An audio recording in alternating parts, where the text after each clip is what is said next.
YCP హయాంలో ఆలయాల్లో అక్రమాలకు అంతే లేకుండా పోయిందని జనసేన నాయకులు కిరణ్ రాయల్ ఆరోపించారు. దేవుడు సొమ్ము వైసీపీ పాలు అన్నట్లుగా గత ప్రభుత్వం వ్యవహరించింది అని మండిపడ్డారు.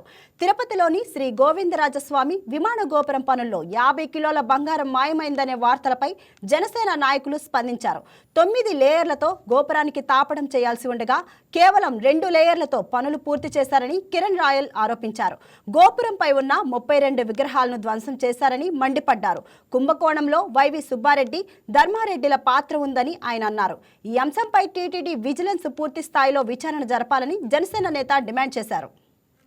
ప్రభుత్వంలో కల్తీని చూసాం. మహానుభావులు అన్ని కోట్లని చేస్తారు. అంతా ఏ టచ్ అయినా కోట్ల పైన 50-60 కోట్ల పైన ఉంటది. దాని ముందు ఏం ఉండదు. మళ్ళీ కానీ జగన్మోహన్ రెడ్డి అధికారం నిజంగా వచ్చుంటే విగ్రహాలు మార్చేసి ఉంటారు కొండపైన. దేవుడే కాపాడే రాష్ట్రాన్ని అనుకుంటా అలాంటి పరిస్థితి ఈరోజు. చాలా మంది భక్తులు వెంకటేశ్వరం దర్శించిన తర్వాత మంగాపురంకి వెళ్ళేటప్పుడు గోవిందరాజస్వామి దర్శనం చేసుకొని పోతారు. గోవిందరాజస్వామి టెంపుల్ మన తిరుపతికి ఇక్కడ ప్రెస్ క్లబ్ దగ్గరలో ఉంది, తెలుసు అందరికీ.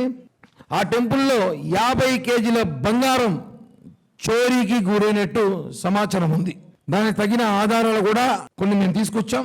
కొన్ని గత ప్రభుత్వంలో ఉన్న విజిలెన్స్ చేతిలో కూడా ఉంది.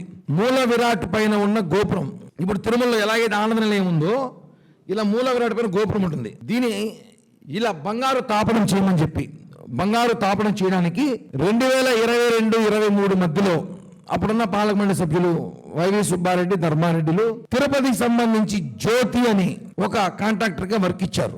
4300 కేజీ కాపరు, 100 కేజీల బంగారుతో గోవిందరాజస్వామి గుడి పైన ఉన్న గోపురానికి మీరు బంగారు తాపనం చేయాలని చెప్పారు. సయ్యద్ కరీం రెహమతుల్లా బాబు అనే ఇద్దరు అన్నమస్తకి ఇచ్చినారు ఈ వర్క్ చేయమని చెప్పి. వర్క్ లో ఏం కాంట్రాక్ట్ లో ఉంటుందంటే 9 లేయర్లతో ఈ యొక్క గోపురానికి తాపనం చేయమని ఇచ్చారు.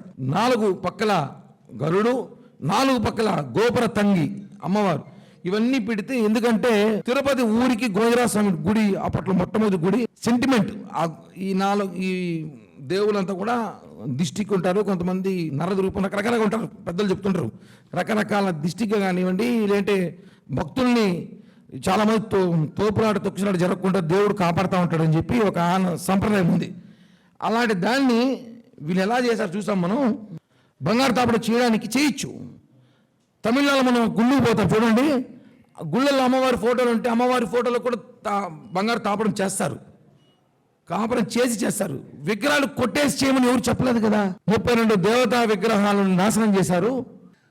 50 కేజీల బంగారు బయటికి వెళ్ళబోతుంది. ఉదాహరణ కన్నా ఇప్పుడు మనం ఇంటికి పెయింట్ కొట్టాడు, పెయింట్ కాంట్రాక్ట్ ఇస్తాం, వాడికి 10 లీటర్ పెయింట్ ఇస్తాం. ఒకటి ఆడ కొట్టాలి, లేదా ఆడ పెట్టాలి. రెండే లాజిక్. ఒకటి గోడ కొడతాడు, లేదా కింద పెడతాడు. ఇతుకోలు బాగుంటే ఏం చేయాలి? ఇంట్లో దొంగలు సహకరించాలి.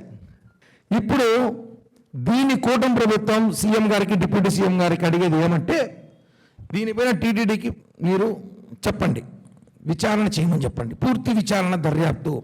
రెండోది, భక్తులు ఎవరైతే అనుమానం ఉందో జనసేన పార్టీ కాదు ఇంకో పార్టీకి అనుమానం ఉంటే వాళ్ళని లోపలికి పంపించి అక్కడ రిజిస్టార్ ఉంటుంది.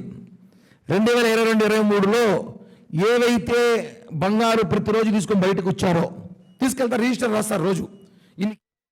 ఈ వీడియో మీకు నచ్చినట్లయితే లైక్ కొట్టి షేర్ చేసి మా వైకే టీవీ ఛానల్ని సబ్స్క్రైబ్ చేయండి.